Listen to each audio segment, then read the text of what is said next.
नमस्कार मित्रांनो. एड लागलं प्रेमाचं या मालिकेच्या आजच्या भागामध्ये आपण बघणार आहोत. इथे मंजिरी जिजीला म्हणू लागते, जिजी आज मी आहे म्हणूनच हा सगळा प्रॉब्लेम चालू झालाय ना. तू काही जेवत नाही आहे ना, पण थांब, आज मी या सगळ्याचा शेवटच करते. असे म्हणून आता पळतच मंजिरी रूममध्ये जाते आणि दरवाजा बंद करून घेते. आता मात्र नाना सर्वजण मंजिरीला जोरजोरात आवाज देत असतात. अगं मंजू, दार उघड, काय करतेस तू? राग सोड बरं, असं नको करू. मंजू, दार उघड. पण मात्र मंजिरी कुणाचंही ऐकत नाही. तर जिजीही म्हणत असते, मंजिरी असं नको करू गं, दार उघड प्लीज, ऐक ना गं आमचं. आता मात्र नाना लगेच जिजीवरती ओरडतात आणि म्हणू लागतात, बघ बघ, तुझ्यामुळे पोरीला किती यातना होत आहे. सांगितलं होतं तिच्या विरोधात जाऊन काही करू नको, पण तू ऐकायलाच तयार नाहीये ना. आता बघ, तिने काही केलं स्वतःला तर. आता मात्र लगेच शशिकला म्हणू लागते, अगं मंजिरी, आईला एवढा त्रास नको देऊ गं, उघड पटकन दरवाजा. आता रुजिदाही जोरजोरात आवाज देत असते. पण आतमधनं मंजिरी म्हणू लागते, नाही, आज सगळं काही संपलंच पाहिजे. मी आहे म्हणूनच जिजीला एवढा सगळा त्रास होतो. मी आहे म्हणूनच नाना आणि जिजीला टेन्शन येते. आणि मी आहे म्हणूनच हे सगळं लग्नाचं घाट घातलंय ना तुम्ही. पण मीच जर नसेल तर हे सगळं होणारच नाही, झालंही नसतं. त्यामुळे मला या सगळ्याचा शेवट करावाच लागेल. असे म्हणून आता मंजिरी आपलं डोकं तिथेच जोरजोरात भिंतीवर आदळू लागते. आता मात्र लगेच जिजी म्हणू लागते, अहो, कसला तरी आवाज येतोय ना. कसला आवाज येतोय? ही पोरगी काय करते? हे बघ मंजिरी, मी जेवायला तयार आहे, तू म्हणशील ते करेल मी. मी नाही हट्ट धरत, तू पटकन दरवाजे उघड. आता मात्र लगेच नाना म्हणू लागतात, अगं मंजू, काय करतेस तू? कशाला डोकं आदळते? नको नको, असं काही करू नको. तेव्हा लगेच रुजिदा म्हणू लागते, नाना, काय करते ही पोरगी? बघा ना केवढा आवाज येतोय. इथे शशिकला मात्र खूपच खुश झालेली असते. त्याच वेळेस मंजिरी म्हणू लागते, अगं जिजी, मी तुला किती वेळा समजावण्याचा प्रयत्न केला, पण तू ऐकायला तयारच नाहीये ना. त्यामुळे नाही, आज मी कुणाचंही ऐकणार नाही. आज मी माझा शेवटच करणार आहे. आता मात्र राया मंजिरीच्या घराबाहेर आलेला असतो. तेव्हा तो डंकीला फोन करतो आणि म्हणू लागतो, कळलं का डंकी, काही मिस फायरच्या घरी काय चालू आहे? मी त्यांच्या घराबाहेर येऊन उभा आहे, पण काय करू? काय चालू असेल आतमध्ये? त्याच वेळेस आता लगेच जिजी म्हणू लागते, मंजिरी असं नको करू गं, एवढं जोरात डोकं आपटते ही पोरगी, काय करावं हिचं आता. आता मात्र शशिकला म्हणू लागते, मंजिरी, दरवाजा उघड. त्याच वेळेस आता लगेच नाना म्हणू लागतात, बघ बघ उमा, तुझ्यामुळे होतं हे सगळं. आता जर मंजिरीला काही झालं ना, मी तुला माफ करणार नाही. तेव्हा लगेच जिजी म्हणू लागते, मंजिरी, दरवाजा उघड, असं नको करू, चला आपण खिडकीतनं बघूया. असे म्हणून आता लगेच सर्वजण इकडे पाठीमागे खिडकीत डोकावण्यासाठी येतात. तेवढ्यात लगेच राया म्हणू लागतो, चल डंकी, मी फोन ठेवतो. आतमधून खूपच आरडाओरडा ऐकू येतोय, नक्की काहीतरी झालंय. मग लगेच रायाही इकडे घरात म्हणजे पाठीमागनं खिडकीत धावत येत असतो. तर आता मंजिरी म्हणू लागते, मी माझा भूतकाळ विसरून कधीही लग्न करू शकत नाही. हे किती वेळा समजवण्याचा प्रयत्न केला जिजी मी, पण तुला समजतच नाही. नाही विसरू शकत मी माझा भूतकाळ आणि नाही लग्न करायचं मला. त्यामुळे आता मी हा सगळा जो काही प्रॉब्लेम झालाय ना, त्याचा शेवट करणार. असे म्हणून जोरजोरात आता मंजिरी डोकं आदळू लागते. आता मंजिरीच्या डोक्याला जखम झालेली असते, त्यातून रक्त निघू लागतं. आता खिडकीतून हे सगळं चित्र बघताच नाना आणि जिजी जोरजोरात मंजिरीला आवाज देऊ लागतात, अगं मंजू, असं नको करू, दरवाजा उघड मंजू. पण मात्र मंजिरी कुणाचंही ऐकायला तयार नसते. तेव्हा आता पुन्हा जिजी आणि नाना इकडे दरवाजाकडे येणार. त्याच वेळेस आता राया खिडकीत येतो. आता मात्र खिडकीतून हे सगळं चित्र बघताच राया जोरात ओरडतो, मिस फायर, काय करते तू? अगं किती त्रास करून घेते स्वतःला. मिस फायर, असं नको करू. असे म्हणून ते खिडकीला जे गज असतात ते राया जोरजोरात पायाने तोडू लागतो. आता त्यातले 2 गज तुटलेले असतात. तेव्हा लगेच राया आता त्यातून उडी मारून आतमध्ये घरात जातो. आता लगेच राया मंजिरी डोकं आदळत असलेल्या भिंतीवरती आपला हात ठेवतो. आता मंजिरी जेव्हा डोकं आदळते तेव्हा लगेच ते रायाच्या हातावरती वरती डोकं आदळतं. त्याच वेळेस राया लगेच तिला पाठीमागे ओढतो. आता मात्र मंजिरी आणि राया दोघेही खाली पडतात. तेव्हा लगेच मंजिरी रायाकडेच एकटक बघू लागते, तर रायाही मंजिरीकडेच बघत असतो. त्याच वेळेस आता लगेच रायाने कडी उघडलेली असल्यामुळे शशिकला आणि ईशा आतमध्ये येतात. आता मात्र दरवाज्यातच राया आणि मंजिरीला असं खाली पडलेलं बघून शशिकला मात्र खूपच हसू लागते. तेव्हा लगेच ती ईशाला खुणावते, अगं दोघांचा पटकन फोटो काढून घे. तेव्हा लगेच ईशाही आता आपल्या मोबाईलमध्ये फोटो काढून घेते. त्याच वेळेस राया लगेच आता मंजिरीला बाजूला करतो आणि म्हणू लागतो, अगं मिसफायर काय करत होती तू? वेडी झाली का? तेवढ्यात नाना, जीजी आणि रुजिदाही पाठीमागं गेले होते ते धावत आतमध्ये येतात. त्याच वेळेस आता लगेच जीजी मंजिरीला मिठी मारते आणि म्हणू लागते, अगं मंजू काय वेडेपणा करतेस? असं नको करत जाऊ गं, मी पुन्हा कधीही हट्टाला पेटणार नाही. असं नको करत जाऊ मंजिरी. आता मात्र लगेच मंजिरी म्हणू लागते, तू तुझा हट्ट सोडणार आहे ना जीजी? आधी मला एवढंच सांग. रुजिदा जा पटकन ताट घेऊन ये बरं. तेव्हा लगेच आता इकडे शशिकला रायाला बाजूला घेते आणि म्हणू लागते, काय गरज होती थोड्या वेळ तुला यायची? नसता आला तर काही बिघडलं असतं का? कशाला यायचं? आपटवत होती ना तिचं डोकं ती. काय गरज होती तिला वाचवायची? चल निघ. हे सगळं तुझ्यामुळेच होतंय. आधीच आमच्या घरात एवढे वाद चालू, आणखीन त्यात भर नको. जा इथनं. आता मात्र शशिकला रायाला तिथनं बाहेर काढून देते. पण मात्र रायाला खूपच वाईट वाटतं, कारण मिसफायरच्या डोक्याचं रक्त निघत असतं. तिला खूप लागलेलं असतं. त्याच वेळेस आता लगेच रुजिदा जेवणाचं ताट घेऊन येते. तेव्हा लगेच मंजिरी जीजीला म्हणू लागते, जीजी इथून पुढे असा हट्ट करायचा नाही हा. कधीही जेवण सोडायचं नाही. त्यामुळे घे बरं जेवण करून. तेव्हा लगेच जीजी आता पटकन मंजिरीच्या हातनं जेवायला सुरुवात करते. आता मात्र जीजी म्हणू लागते, बघितलं ना मंजिरी, मी जेवले ना आता, पण तू असा स्वतःला त्रास करून नको घेत जाऊ गं. खरंच तुला असं त्रासात नाही बघू शकत मी. असे म्हणून आता लगेच जीजी रडू लागते. त्याच वेळेस मंजिरी म्हणू लागते, मग तुला मी जड झाले का? मग तूही पुन्हा कधी लग्नाचा विषय नाही घेणार ना जीजी? मला इथेच राहायचंय तुमच्या दोघांजवळ. तुमच्या दोघांची काळजी घ्यायची. मला कुठेही जायचं नाही तुम्हाला सोडून, आणि लग्न तर बिलकुल करायचं नाही. आता मात्र हे सगळं राया बघत असतो. त्याच वेळेस आता मंजिरी जीजीला मिठी मारते आणि म्हणू लागते, यापुढे कधीही हा लग्नाचा विषय घेऊ नको जीजी. तेव्हा जीजी म्हणू लागते, माझं चुकलं मंजिरी, मला माफ कर. मी हट्टाला पेटले आणि त्यामुळेच हे सगळं घडलं. मला माफ कर मंजिरी. असे आता जीजी म्हणत असते. पण मात्र शशिकलाला खूपच राग येतो, कारण आता तिने बनवलेला सगळा प्लॅन विस्कटलेला असतो. तर इथे दुसऱ्या दिवशी सकाळी सकाळीच आता पहाटेच मंजिरी उठून दरवाजासमोर रांगोळी काढत असते, कारण आज दसऱ्याचा सण असतो. त्याच वेळेस रुजिदा येते आणि म्हणू लागते, चला पटपट आवरा निखिल, सगळं घर सजवून झालं पाहिजे, पटपट आवरा. तेव्हा ती मंजिरी जवळ येते आणि म्हणू लागते, अगं मंजू, झाली की नाही सगळी तयारी? तेव्हा मंजिरी म्हणू लागते, अगं रुजिदा, होतेच ना. त्याच वेळेस आता रुजिदा तिला विचारू लागते, तुझं जीजीबरोबर बोलणं झालं का? तिला पटलं का तुझं म्हणणं? तेव्हा लगेच मंजिरी म्हणू लागते, अगं बोलणं झालंय माझं जीजीबरोबर, पण ना तिच्या मनात काय चालू आहे ना हेच कळत नाहीये. ती माझ्यासाठी तिचं मन मारते की काय असं वाटतंय मला. पण असं नको व्हायला. तिला ना माझं म्हणणं पटलं पाहिजे, दुसरं काहीच नको.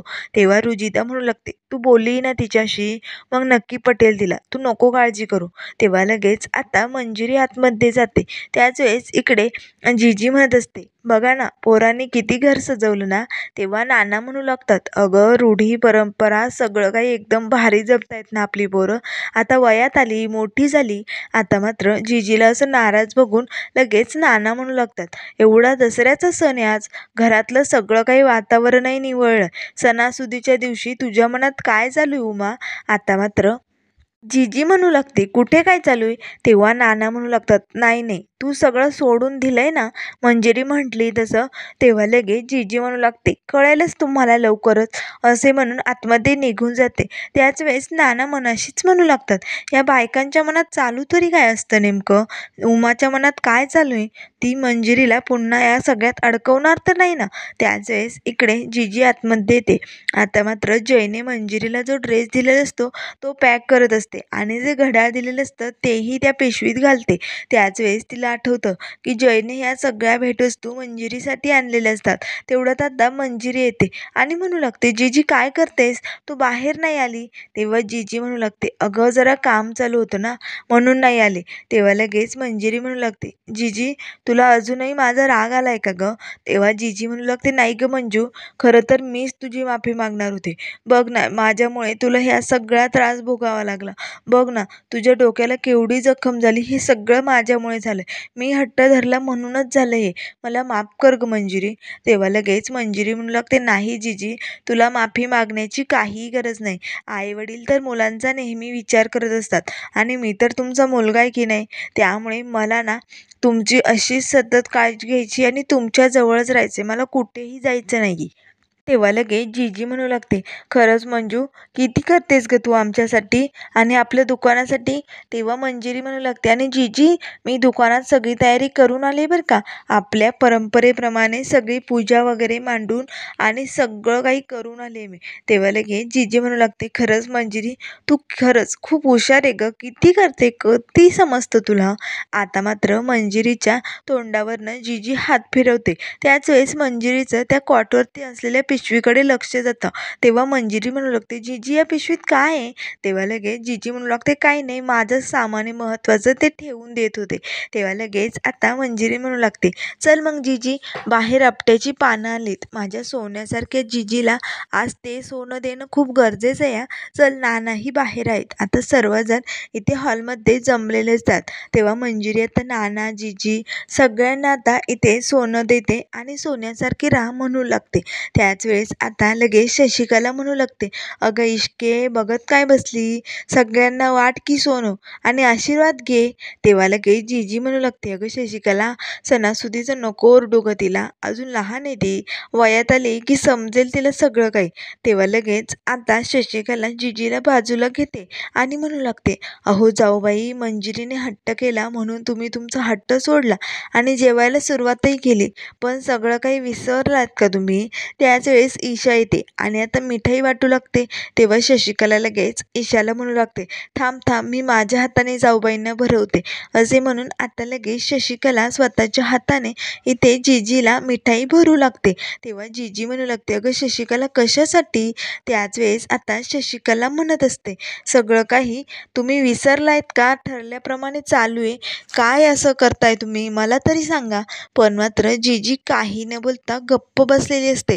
तर इकडे मंजिरी राधाला फोन करते आणि म्हणू लागते, "राधा, त्या चादरी नीट बघून घे. त्यात एखादाही डिफेक्टिव्ह पीस निघायला नको."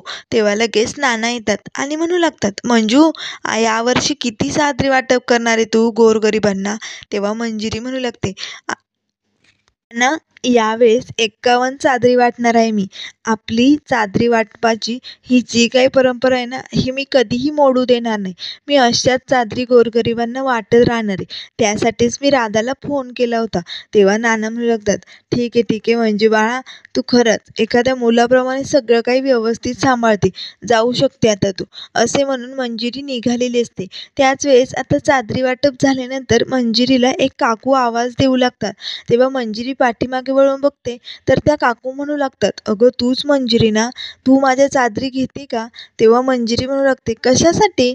मी का घेऊ तुमच्या चादरी?" तेव्हा त्या काकू म्हणू लागतात, "अगं माझ्याकडे भरपूर चादरी आहे. तुझं चादरीचं दुकान आहे ना, त्या दुकानात विकायला होतील तुला.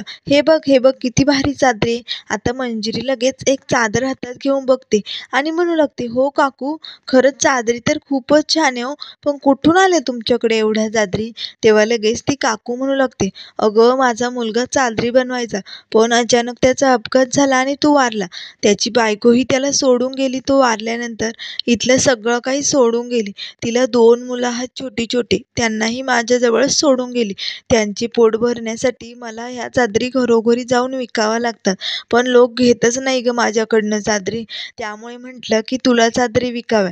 मी बाजारात तशी 400 450ला विकते, पण तुला मी 150ला चादर देऊन टाकेल." लागेल. तेव्हा मंजिरी म्हणू लागते, काय काकू, अहो 150ला किती स्वस्त आहे, त्यात काहीच राहणार नाही. तेव्हा लगेच आता त्या काकू म्हणू लागतात, काय करणार आहे मंजिरी, पोट भरण्यासाठी मला एवढं करावंच लागेल गं. आता जास्त चालवणं माझ्याच्याने होत नाही गं. तेव्हा मंजिरी म्हणू लागते, काकू तुम्ही काळजी करू नका, मी तुमची मदत करते. तुमचा नंबर द्या आणि ॲड्रेस द्या बघू. मी तिकडे येऊन त्या चादरी माझ्या दुकानात घेऊन येते आणि जो काही नफा होईल तो मी सगळा तुम्हाला देऊन टाकेन. तेव्हा लगेच आता त्या काकू म्हणू लागतात, नक्की आहे बरं का. तेव्हा मंजिरी म्हणू लागते, हो मी नक्की मदत करेन. त्याच वेळेस त्या काकू तिथनं निघून जातात. तेव्हा मंजिरी मनाशीच म्हणू लागते, खरंच किती स्वस्त विकतायत या चादरी, यांची मदत करायला हवी. तर इकडे राया आता देवीसमोर रावण दहन करायचं असतं तिकडे आलेला असतो. आता मात्र रायाला जिजीचं बोलणं आठवत असतं, की आजपासून तू मंजिरीच्या आयुष्यातनं निघून जा, जयबरोबर तिचं लग्न ठरलंय. आता मात्र हे सगळे क्षण आठवताच रायाला खूपच वाईट वाटलेलं असतं. तेव्हा डिपिकल म्हणू लागतो, राया भाऊ तू काय चेहरा पाडून बसलाय, हस बघू, आपण इकडे आलोय की नाही, आता बघ इथे सगळे नाच गाणं करताय आणि तू असा चेहरा पाडून बसलाय. तेव्हा राया म्हणू लागतो, ए डिपिकल मी असाच आहे बरं का, तुला सांगतो, तुला जर माझा चेहरा पटत नसेल तर इथनं बाजूला जाऊ शकतो तू, असे म्हणून आता डिपिकलला राया रागातच बाजूला लोटून देतो आणि म्हणू लागतो, दोघेही इथनं निघून जा, मी एकटाच बरा आहे असा. आता मात्र डंकी म्हणू लागतो, डिपिकल चल आता आपण जाऊया, तिकडे जाऊन बसूया, नाहीतर रायाभाऊ अजून चिडेल. तेव्हा डिपिकल म्हणू लागतो, रायाभाऊ आम्ही इथेच बसतोय, तुला काही लागलं तर सांग बरं का. त्याच वेळी जय तिथे येतो आणि म्हणू लागतो, राया अरे तू एकटाच हिंडतोय, तुझ्याबरोबर कोणीही जोडीदार नाही आहे का? खरंच तू किती कमनशिबाने, तुझ्या आयुष्यात ना प्रियसी, बायको असं काहीच येऊ शकत नाही, खरंच अवघड आहे ना. तेव्हा लगेच राया म्हणू लागतो, ए घोरपड्या, मी असेल कमनशिबी पण तू जास्त उडू नको हवेत, कारण मिस फायर कधीही तुझ्याबरोबर लग्न करणार नाही याची खात्री आहे मला बरं का. तेव्हा लगेच आता जय म्हणू लागतो, अरे तुझी मिस फायर काही म्हणू दे, पण तुझी जीजी तिने माझ्यावरती पूर्ण विश्वास टाकलाय आणि तिने आता माझं आणि मिस फायरचं लग्नही ठरवलंय. त्यामुळे हे लग्न वगैरे तर आपल्याला काही पटत नाही, पण आपल्याला तर फक्त मिस फायर हवी ना. आता मात्र रायाला राग येतो. तेव्हा राया म्हणू लागतो, ए घोरपडे, तोंडातून नग ते बोलू नको, तू विसरशील की मिस फायरने लग्नाला नकार दिलाय आणि मला तरी खात्री ती तुझ्याबरोबर कधीही लग्न करू शकत नाही. आता मात्र जय हसू लागतो.